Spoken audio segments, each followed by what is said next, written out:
I watched through the telescope as my sister Maya stepped onto the pristine white sand, my silver anklet glinting on her perfectly tanned ankle.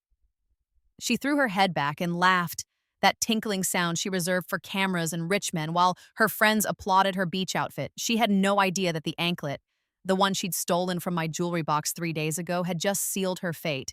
But I wasn't at the beach. I was 200 miles away, sitting on the wraparound porch of my mountain lodge, sipping tea that cost more per ounce than the anklet she thought was worth stealing.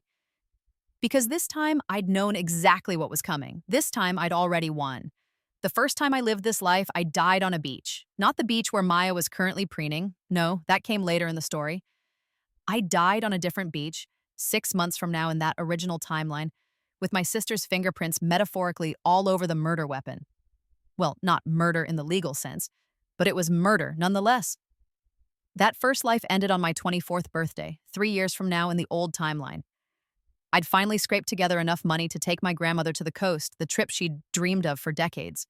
I'd saved for 2 years, working 3 jobs while my parents showered Maya with their wealth, putting her through graduate school and buying her a condo while I still slept in the converted garage of their estate. We'd been at the beach for less than an hour when it happened. I'd gone into the water, leaving my bag with Grandma on the shore. When I came back, she was on the ground, paramedics surrounding her. Heart attack, they said. The stress of the trip, the heat. One of those things. But I'd seen Maya's car in the parking lot, though she swore she hadn't been there.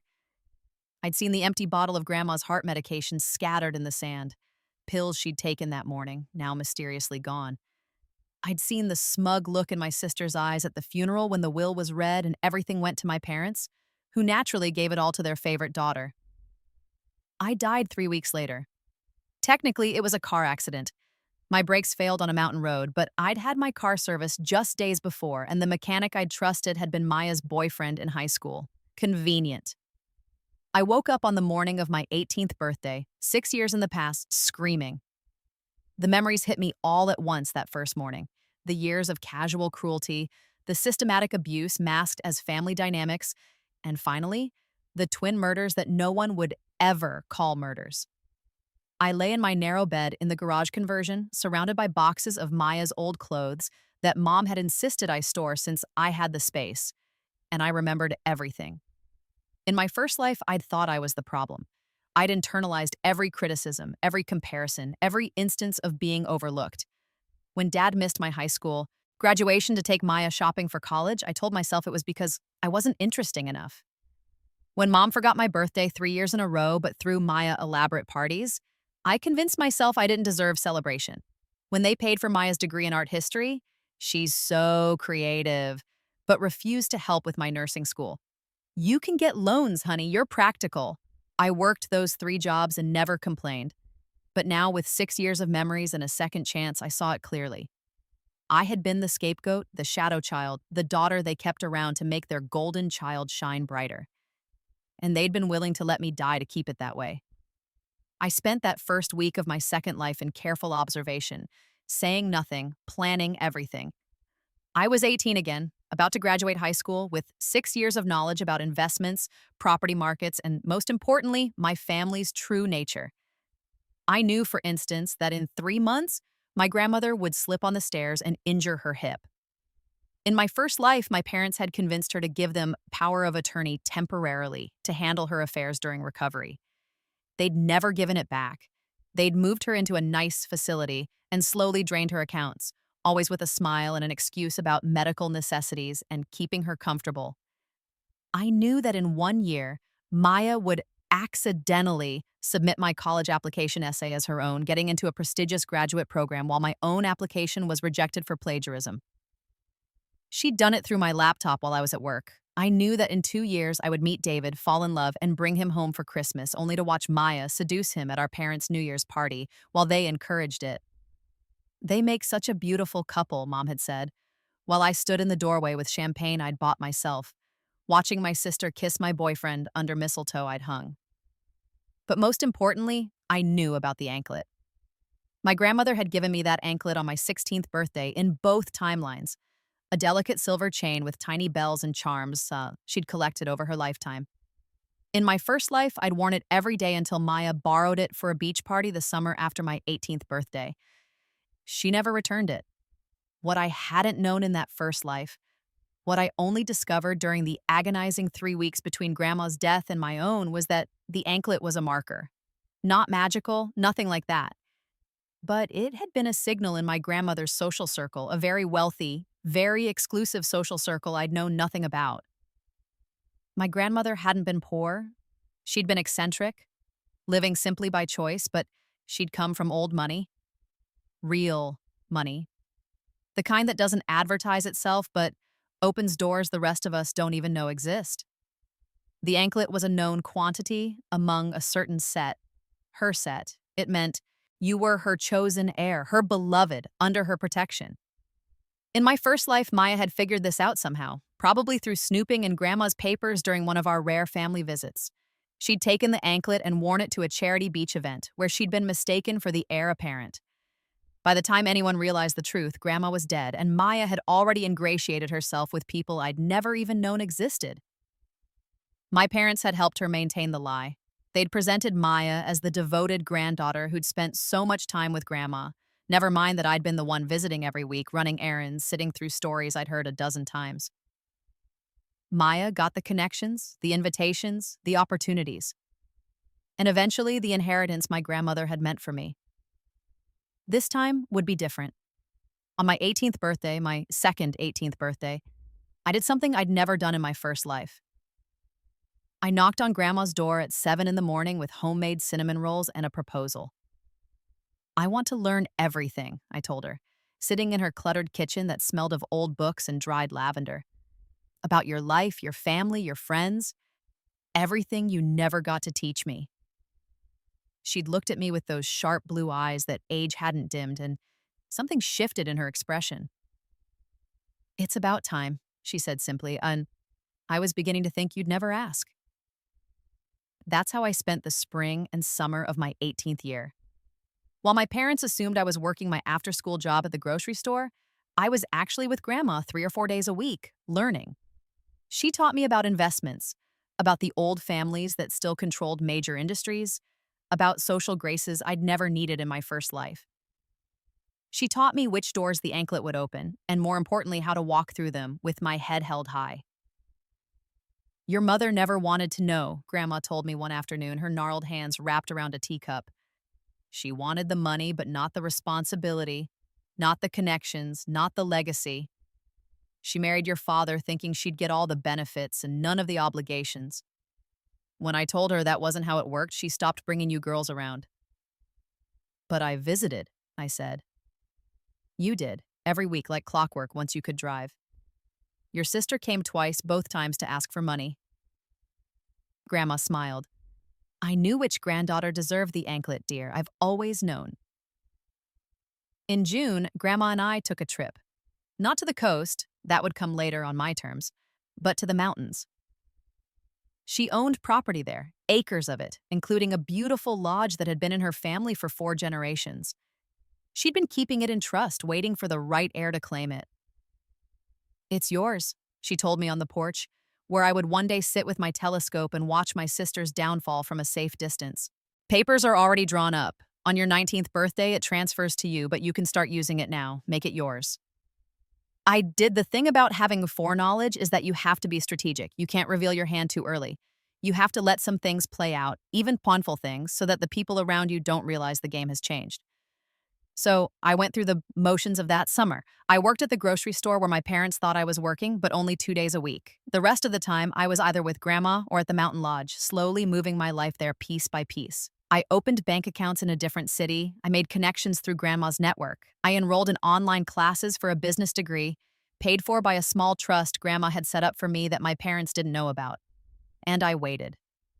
The anklet stayed in my jewelry box, but I didn't wear it. I knew Maya's eyes were on it. She'd already started making comments. "That's such a pretty anklet Grandma gave you. Very vintage. Can I try it on sometime?" I'd smile and say, "Maybe later," knowing that the longer I made her wait, the more obsessed she'd become. I knew the exact date she'd take it, July 15th, 3 days before the charity beach event. In my first life, I'd been working a double shift. This time, I made sure I was home, made sure my door was unlocked, made sure the anklet was in clear view in a jewelry box that looked more expensive than it was. I watched from the shadows of the garage as she crept in at 2 a.m., using the key she'd copied years ago. Another thing I'd learned too late in my first life. She went straight for the jewelry box, her phone flashlight making her face glow ghostly in the dark. She grabbed the anklet and I saw the triumph in her smile. She had no idea it wasn't the real one. The anklet Grandma had given me was safe in a safety deposit box 2 hours away. What Maya had stolen was a perfect replica I'd had made for $300. My own money, earned and saved, it looked identical to anyone who didn't know better. But to the people at that beach event, the people who knew Grandma's set, who understood the subtle markers of old money, they would know. They would absolutely know. "She's going to wear it to the Cliffside Charity Gala," Grandma said when I told her about the theft. We were sitting on the mountain lodge porch, watching the sun set over peaks that seemed to stretch forever. "I got the invitation. Maya Thornton +1. Your mother pulled some strings, called in favors I didn't know she had left."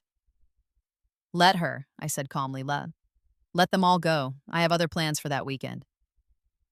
Grandma studied me. "You've changed, little bird. There's steel in you now that wasn't there before." Before the death and rebirth, I thought. Before I learned what my family was really capable of. "I learned from the best," I said instead, squeezing her hand. That weekend, while my family was at the beach, Grandma and I had our own plans. See, I remembered something else from my first life. 3 months after my 18th birthday, in the original timeline, Grandma had suffered a serious fall. My parents had used her recovery to seize control of her affairs, isolating her from friends, making decisions in her best interest that primarily benefited them.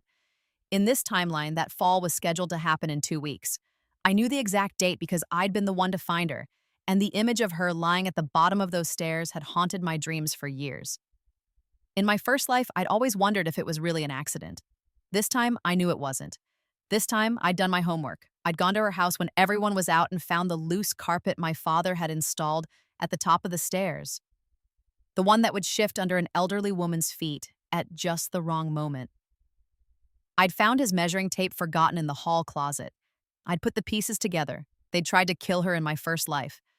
Or at least they'd created a situation where her death or incapacitation was likely, all to get their hands on money they thought was theirs by right of being her daughter and son-in-law. So that weekend, while Maya wore her fake anklet and my parents schmoozed with people they'd never truly fit in with, Grandma and I had contractors in. We renovated her stairs, installed proper railings and non-slip treads. We set up cameras throughout her house, hidden, sophisticated, the kind you'd never notice. And we made plans. "I'm moving to the mountains," I told her on Sunday night. "Not full-time yet, not until I graduate, but I'm making the lodge my base. Will you come with me?" She smiled. "I thought you'd never ask." The fallout from the beach party was immediate and delicious. I heard about it first from Grandma's friend Margaret, a woman in her 70s who wore pearls worth more than my parents' house and could trace her lineage back to the Mayflower. She called Monday morning while I was at the lodge, ostensibly painting my new bedroom, but actually on speakerphone listening to her gleeful report. "Darling, you should have seen it. This girl, your sister, I'm told, showed up wearing what was clearly a fake version of your grandmother's anklet. Cheap silver, wrong proportions on the bells, and the clasp was completely wrong. Anyone with eyes could see it was costume jewelry. But the way she was acting, as if she were the heir apparent, dropping your grandmother's name, acting as though she belonged." I made appropriately shocked noises while painting a wall the color of mountain sage. Your mother was with her, of course, introducing her around, and at first people were polite. But then Catherine Westbrook arrived. You know Catherine, dear, she and your grandmother went to school together, and she took one look at that anklet and absolutely froze. She called your grandmother, right? "They're from the party." I'd been there for that call. Grandma had put it on speaker while I tried not to laugh.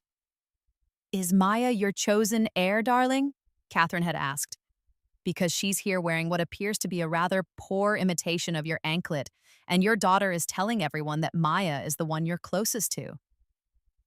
Grandma's response had been ice-cold perfection. "My heir is my granddaughter who visits me every Tuesday and Thursday, who knows how I take my tea, and who actually listens when I tell my stories." the one whose name appears in my will. I believe you know who I mean, Catherine. We've spoken about her often. The silence on the other end had been profound. Then, I see. How interesting. I think some corrections need to be made here at this party. I'll be in touch.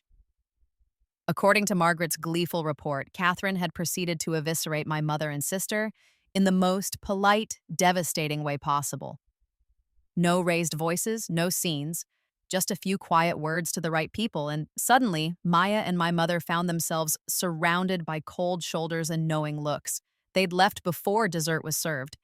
Your grandmother's set is talking, dear, Margaret continued. Everyone knows now that there's been some confusion about succession. Some people are wondering if your family was attempting to commit fraud. Others are simply cutting ties. Either way, I'd say your sister's social climbing days are over. Thank you for letting me know, Margaret, I said, keeping my voice appropriately concerned. I'll check on them. I did not, in fact, check on them. My mother called 17 times that day. My father called 9. Maya sent 43 texts, starting with confusion and ending with rage. I answered none of them. I was in the mountains, after all. Cell service was spotty. How could I have known they needed me? When I finally returned their calls Tuesday evening, after my regular visit with Grandma, where we laughed over tea and wedding cakes, she was planning ahead, she said, for my eventual marriage to someone worthy. I played my part perfectly. Beach party? What beach party? I was working all weekend, then came to visit Grandma. What do you mean Maya wore my anklet? That's in my jewelry box. I let them hear me rummaging. Let them hear my gasp. It's gone. Maya, did you take my anklet? The one Grandma gave me? The explosion was immediate. Maya screamed that I'd set her up, that I'd switched the anklet somehow, that I'd sabotaged her. My mother demanded to know what kind of game I was playing.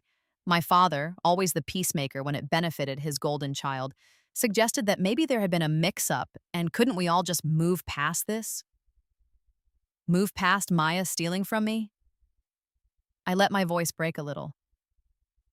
She took something Grandma gave me specifically, wore it in public, and apparently tried to impersonate me or something? And you want me to just let it go? It's not that serious, my mother snapped. It's just an anklet. Then why did Maya take it? Why did she wear it to that specific event? Why are you all so upset that I noticed it was missing? Silence. They had no good answers. I'm staying with Grandma for a few days, I said quietly. I think I need some space from the family right now. I hung up before they could respond. The next 3 months were a masterclass in strategic withdrawal. I was always busy when my family called, always at work or with Grandma or studying when they wanted to meet. I moved more and more of my belongings to the mountain lodge, slowly erasing my presence from the garage conversion they'd never actually considered my home. I graduated high school with honors, scholarships and grants I'd applied for with Grandma's help, none of which my parents knew about. They didn't come to graduation. Maya had a gallery opening for her college art show that same day. In my first life, I'd been devastated. In this one, I was relieved. Grandma came instead, with Margaret and 3 other women from her set, all of whom made a point of congratulating me loudly and publicly, making sure everyone knew I had support. My parents noticed. Finally, they noticed. The conversation happened in August, 2 months after the beach party disaster. They summoned me home for a family meeting, their voices tight with the kind of anger that came from losing something they'd taken for granted. I arrived at their estate, and it was an estate, 5 bedrooms and 3 acres, all paid for with money Grandma had loaned them 20 years ago that they'd never paid back, dressed differently than they were used to seeing me. Grandma had taken me shopping, taught me how to dress with quiet elegance. Simple clothes, expensive fabrics, nothing flashy, but everything perfect. The kind of style that whispered old money rather than screaming new. My mother's eyes narrowed when she saw me. She knew those labels. Where did you get that dress? Grandma took me shopping. I smiled. She said I needed proper clothes for the events we've been attending. Events? My father frowned. What events? Oh, didn't I mention? I've been accompanying Grandma to some of her social gatherings, fundraisers, charity auctions, that sort of thing. She's been introducing me to her friends.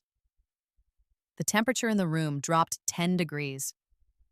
Those are our connections, my mother said, her voice shaking. I've been trying to get back into that circle for years and you just, I didn't do anything, I said mildly. Grandma invited me. I said yes. I thought you'd be happy that someone in the family was spending time with her. Maya spends time with her, my father said. But his heart wasn't in it. We all knew the truth. Does she? When was her last visit? Silence. I see Grandma twice a week. I run her errands, I help her with household things. I listen to her stories. I do the things a granddaughter should do, not because of any inheritance, a lie, but a necessary one, but because I love her, and she appreciates that. She's turning you against us, my mother hissed. That manipulative old woman is poisoning you. Don't. My voice came out harder than I'd intended. Don't you dare talk about Grandma that way. She's shown me more love in 3 months than you have in 18 years. That's not fair, my father tried. We've always loved you. Have you?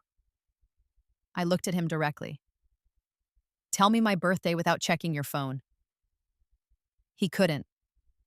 Tell me what I'm majoring in, what my favorite color is, what I want to do with my life. Tell me anything about me that isn't related to how useful I am or how I compare to Maya. Neither of them could answer. I'm moving to the mountains, I said into the silence. Grandma has a lodge there and she's letting me use it while I finish my degree online. I start work at a law firm up there in September. Another thing Grandma had arranged, introducing me to a friend who needed someone organized and smart, and I'll be settling in permanently. You can't just leave, my mother said, but she sounded uncertain. Can't I? I'm 18, I have a job, a place to live, and a family member who actually cares about me. What's keeping me here? They had no answer for that either. I left my house keys on the coffee table on my way out. I'd already moved everything that mattered. September was a new beginning. I enrolled in online classes for business and law, working toward a degree that would let me manage Grandma's affairs eventually, and my own. The job at the law firm was entry-level, filing and phones mostly, but it got my foot in the door and taught me the language of contracts and litigation. More importantly, I was building my own network. Through Grandma's connections and my own work, I was meeting people, learning trades, understanding how real power functioned. Not the flashy Instagram fame power Maya chased, but the quiet generational power that moved markets and shaped policy. My family continued to call, but less frequently. They'd realized they'd lost something: access to Grandma's world, my free labor, the daughter they could rely on to never fight back, but they still didn't fully understand what they'd done wrong. In their minds, they'd treated Maya better because she deserved it more. I was just being difficult now, ungrateful, rebellious. Let them think that. I was done explaining. October brought the incident I'd been dreading and planning for, Grandma's fall. In my first life, she'd fallen on October 23rd at 3:47 p.m. I knew this because I'd been the one to find her at 5:15 when I came for our regular visit. I'd called 911, ridden in the ambulance, spent 6 hours in the hospital waiting room alone because my parents were too upset to come, and Maya was in class. That was the beginning of the end in my first life. Grandma had broken her hip, needed surgery, and months of recovery. My parents had swept in with power of attorney papers, promises of taking care of everything, and smiles that never reached their eyes. By Christmas, Grandma was in a facility, and I was the only one visiting her there too. This time, October 23rd at 3:47 p.m. found me at Grandma's house, as I was every Tuesday and Thursday. We were in the kitchen making soup, her recipe, the one she'd learned from her mother, when we heard the front door open. My parents. I'd been expecting them. What I hadn't expected was the locksmith trailing behind them. Mother, my mom said, her voice sticky sweet. We need to talk about your living situation. This house is too big for you. The stairs are dangerous, and we really think. She stopped when she saw me at the stove. What are you doing here? Making soup with Grandma. What are you doing here with a locksmith? That's family business, my father said. Maybe you should. She's my family, Grandma said quietly. She was in her chair by the window, the good one that caught the afternoon light. More than you've been in a long time. Mother, don't be ridiculous. We're here because we love you. We want to make sure you're safe. This house, these stairs, what if you fall? What if I do? Grandma's voice was steel. I've arranged for that possibility. I have medical alert systems, I have cameras, and I have a granddaughter who checks on me twice a week. What I don't need is you changing my locks. We just want to be able to get in if something happens, my mother tried. You have a key. We've lost it. No, I said, stirring the soup and not bothering to turn around. You're planning something. You want access when she's not expecting you. Maybe to go through her papers? Set up another accident? The silence was profound. What did you just say? My father's voice was dangerous. I turned off the stove and faced them. I said accident in quotes, because we both know that loose carpet at the top of the stairs wasn't an accident. The one Dad installed 6 months ago that just happens to shift at the worst possible moment. The one that's exactly where an elderly woman would be most likely to lose her footing. My father's face went white. How did you? My mother started. I fixed it, I said simply. 2 months ago, replaced the whole carpet, added railings, made it safe. Did you wonder why she hasn't fallen yet? Why your plan isn't working? Plan? There's no plan. My mother's voice was shrill. How dare you suggest? I have it on camera, Grandma said softly. Your husband installing that carpet, making sure it was loose enough to shift. I have his measurements, his tools, everything. My lawyer has a copy, so does my doctor, and the police chief, old family friend, lovely man. The color drained from both their faces. Get out of my house, Grandma continued, her voice pleasant. The locks are being changed. Yes, we scheduled this appointment. But you're not getting a key. And if anything happens to me, anything at all, those videos go public, along with copies of the loans you never repaid, the money you've stolen from me over the years, and a detailed accounting of exactly how you've manipulated and abused both your daughters. Both? My mother whispered. You think I don't know what you've done to her? Grandma gestured to me. The years of neglect, the favoritism, the way you've systematically destroyed her confidence and stolen her opportunities? I have eyes, daughter. I have a brain. And I have a very good memory of what a real parent looks like. You are not it. My father grabbed my mother's arm. We should go. Yes, I agreed. You really should. They fled. The locksmith finished his work, and Grandma and I finished making soup. November was quiet. My parents didn't call. Maya sent sporadic texts that I ignored. I worked, studied, and began to truly build my life in the mountains. The lodge was becoming a home. I'd painted every room, replaced the old furniture with pieces from estate sales that Grandma helped me choose, and set up a proper office where I could study and work. I had internet now, good internet, and a system of cameras that let me monitor not just the property, but also, with Grandma's blessing, her house in the city. I wasn't paranoid. I was prepared. The law firm had been impressed with my work and offered me a part-time position with more responsibility. I was learning contract law, estate planning, and the intricate dance of high society legal battles. My boss, Patricia, was one of Grandma's oldest friends and had stories about my mother that made my childhood make terrible sense. She was always jealous. Patricia told me over coffee one afternoon, your grandmother had breeding, beauty, and money.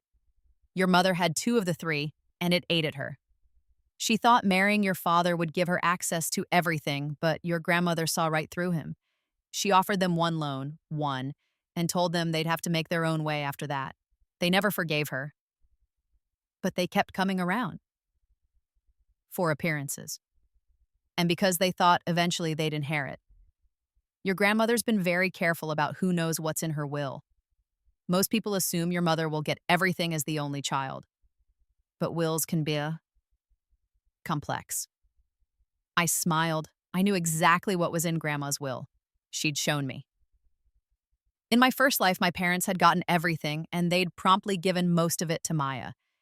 In this life, well, things were different. December brought snow to the mountains and trouble to the city. Maya, it seemed, had gotten engaged.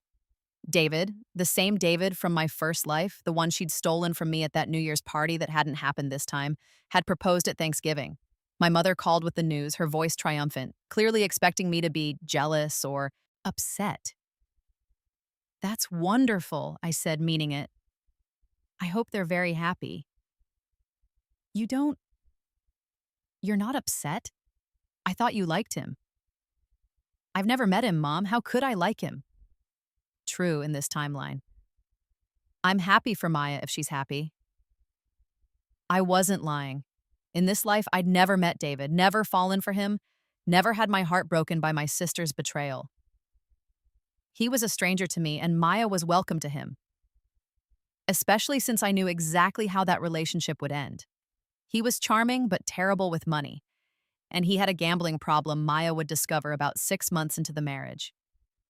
In my first life, they'd divorced within 3 years, both of them blaming each other for their financial ruin. Not my circus, not my monkeys. "Oh," my mother said, sounding disappointed. "Well, the wedding is in June. You're invited, of course." "I'll check my schedule." I would not be attending. The new year came with a revelation. Grandma sat me down in January with her lawyer, Patricia, and a stack of papers. "I'm updating my will," she said. "You should know what's in it." In my first life, I'd found out at the reading after her death. Found out that I'd been left nothing, that even the anklet I'd treasured was legally Maya's because she'd been wearing it and my parents claimed Grandma had given it to her. Found out that I'd never mattered as much as I'd hoped. This time, I watched as Patricia laid out the papers. "Everything," Patricia said simply. "The estate in the city, the mountain lodge, the investment portfolios, the trust funds, the property holdings. Everything goes to you, with the condition that you maintain certain charitable giving requirements and keep the lodge in the family." "What about my mother?" "She gets a token amount, $1, so she can't claim she was forgotten." "And Maya?" "Nothing. She's not blood, not legally. Your mother's marriage to your father happened after Maya was born to another man. Your grandmother has no legal obligation to her." I hadn't known that. In my first life, I'd never learned that particular family secret. "Does Mom know?" "About Maya's parentage?" "She thinks no one knows." "Your grandmother has known since the beginning. She had a private investigator check when your parents asked for that loan. She chose not to make an issue of it because she thought your mother might grow into responsibility. But after everything," Grandma shook her head, "some people never grow." "And Dad?" "He knows. He married her anyway. Another reason your grandmother never trusted him. He was complicit in the lie." I sat back, processing. My entire childhood made more sense now. No wonder Maya was the golden child. She was proof of my mother's transgression, and spoiling her was a way of denying any guilt. No wonder I was the scapegoat. I was the legitimate grandchild, the heir, the constant reminder that Maya wasn't. "When does this will take effect?" "It's effective now, but obviously we hope I'll be around for many years yet," Grandma said with a slight smile. "However, you should know that if anything happens to me, you're protected. The will is ironclad." Patricia made sure of it. "Bulletproof," Patricia agreed. "I've been doing estate law for 40 years. Trust me when I say no one is breaking this will." February brought Maya's wedding plans into full, dramatic focus. She called me directly for the first time in months, her voice sugar-sweet. "Sissy, I'm picking bridesmaids. You have to be in my wedding." "That's kind of you, Maya, but I don't think..." "Please? It would mean so much to me, to us, to the family."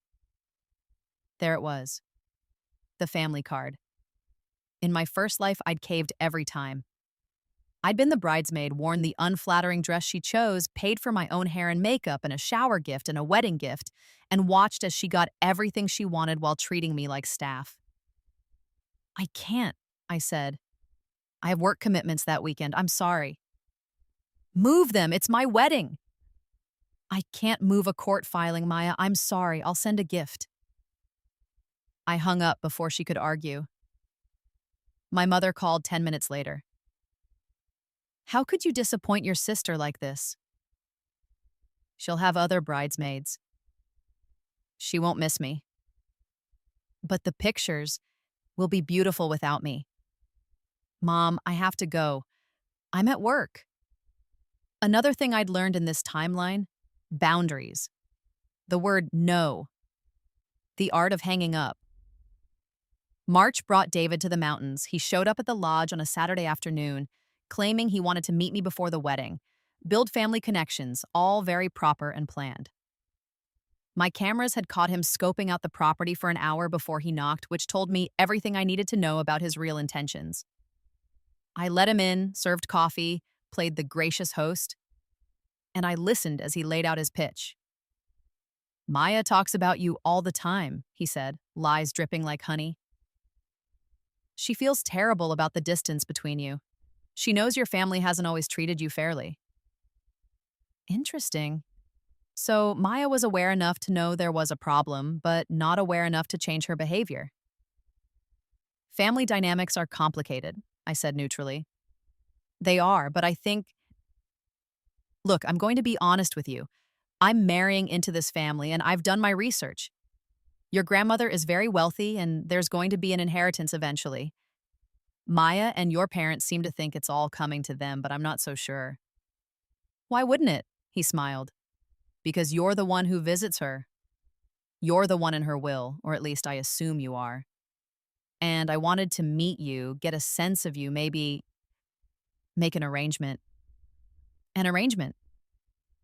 When your grandmother passes, many years from now, of course, there's going to be a will reading. There might be surprises. If you were to say, make sure Maya and I received our fair share, I could make it worth your while. A percentage, quiet and clean. Ah, there it was. He was trying to bribe me to steal from myself. I let him keep talking, let him dig his hole deeper, while a recording device in the coffee table caught every word. He pitched me on fraud, on manipulation, on cutting out my own mother if necessary. He had it all planned out. When he finally finished, I smiled. That's a very interesting proposal, David. Let me think about it.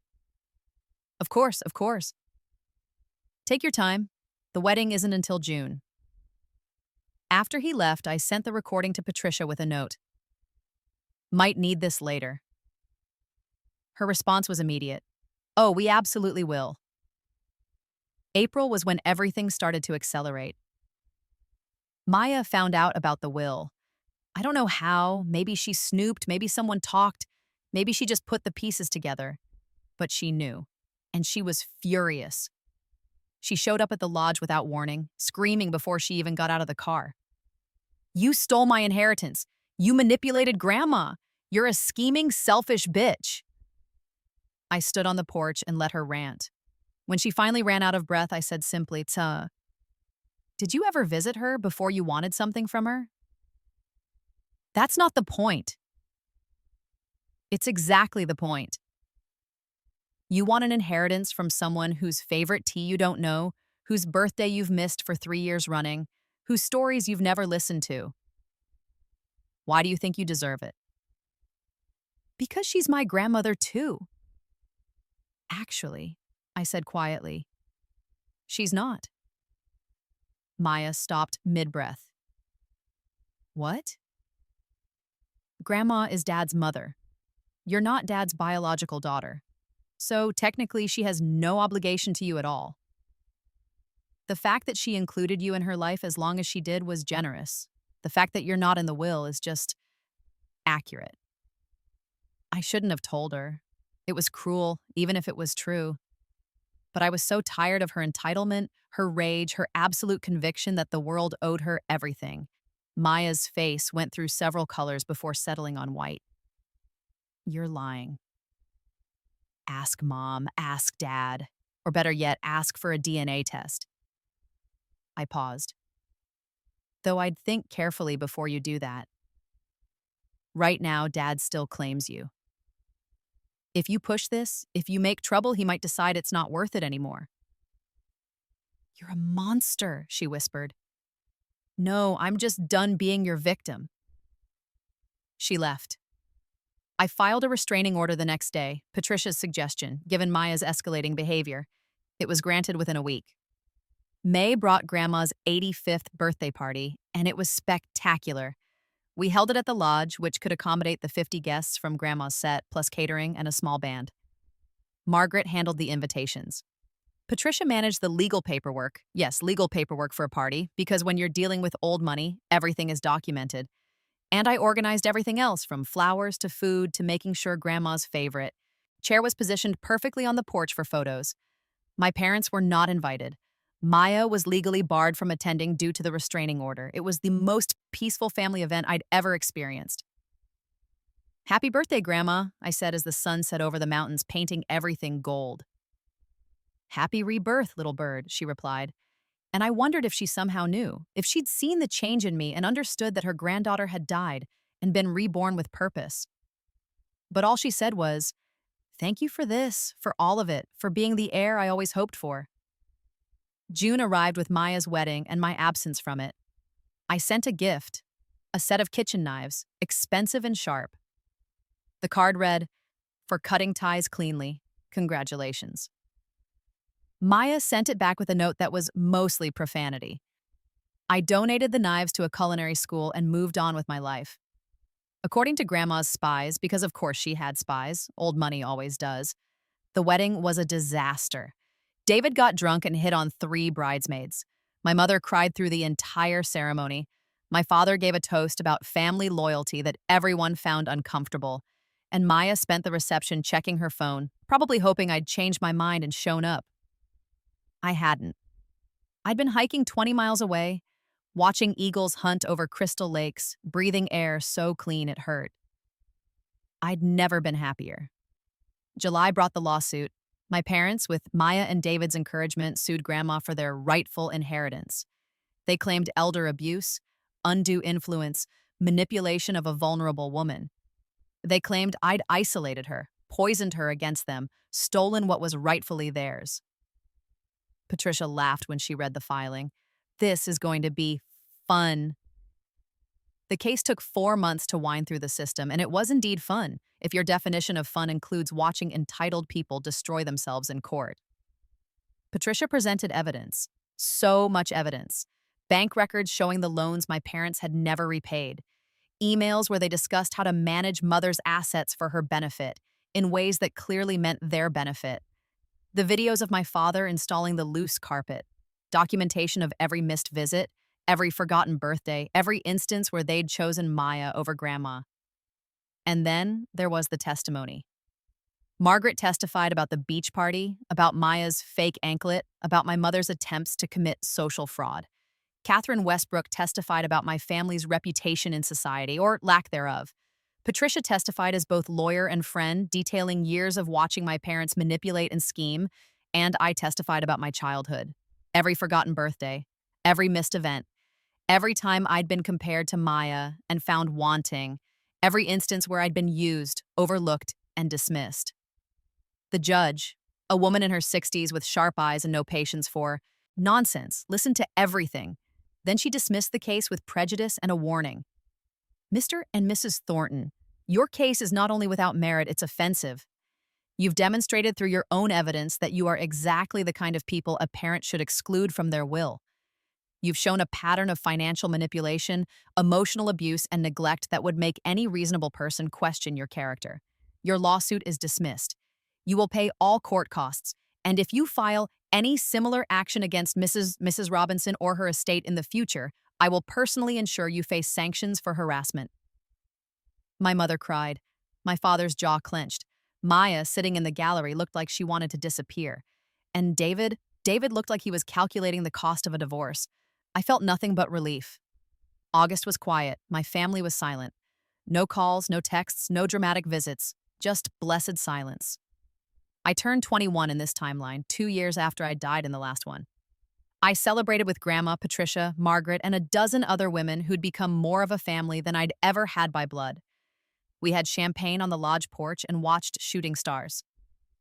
To new beginnings, Grandma toasted. To survival, I replied. To victory, Patricia added. We drank to all three. September brought a surprise. Grandma decided to move to the lodge permanently. I'm tired of the city, she said. I'm tired of those stairs, even fixed. I'm tired of being alone in that big house. Can an old woman move in with her granddaughter? This is your house, Grandma. I'm the one moving in with you. Then we'll be roommates. I'll take the downstairs bedroom. My knees aren't what they used to be. We spent the month moving her belongings, sorting through 85 years of accumulated treasures and memories. We donated furniture, gave away clothes, and packed up the things that mattered. The city house went on the market and sold within a week to a young family with 3 kids who promised to fill it with laughter. I helped Grandma paint her new bedroom the color of sunset. Happy? I asked. Happier than I've been in years, she replied. October came, and with it, the month when Grandma had died in my first life. The date loomed in my mind. October 23rd, the beach, the heart attack, the pills I'd never found. We were sitting on the porch that morning, drinking coffee and watching fog roll through the valleys below when Grandma said, "You've been tense all week. Want to talk about it?" It's nothing. It's something. You keep checking your phone, watching me like I might vanish. What's wrong? I couldn't tell her about the rebirth, about dying and coming back. But I could tell her a version of the truth. I had a nightmare last week about losing you, about not being there when you needed me. It's made me paranoid. She reached over and took my hand. Little bird, I'm not going anywhere. I'm healthy, I'm happy, and I'm exactly where I want to be. Whatever you're afraid of, it's not happening. October 23rd came and went. Grandma was fine, better than fine. She was thriving in the mountain air, making friends with the locals, joining a book club in town. The date that had haunted me for 2 lifetimes passed without incident. I'd changed the timeline. I'd saved her. November brought news. Maya was getting divorced. 4 months of marriage, and David had already gambled away her savings and slept with her best friend. She'd kicked him out and filed papers. She called me, Grandma said one evening, crying, asking if she could come stay with us for a while. What did you say? I said no. I told her she was an adult and she needed to handle her own choices. I offered to pay for a therapist, one who might help her understand why she keeps making destructive decisions. She hung up on me. I'm sorry. Don't be. Some people have to hit bottom before they'll look up. Maybe this is her bottom. And if it's not, then she'll fall further. That's not our responsibility. It was harsh. It was also true. December brought my parents to the mountain, one last desperate attempt. They showed up 3 days before Christmas, looking older and smaller than I remembered. My father's hair was more gray. My mother's face was tight with the kind of stress that comes from financial pressure. I let them in because Grandma asked me to. We sat in the living room I'd furnished with estate sale finds and inherited treasures, and they looked around like they were cataloging every asset.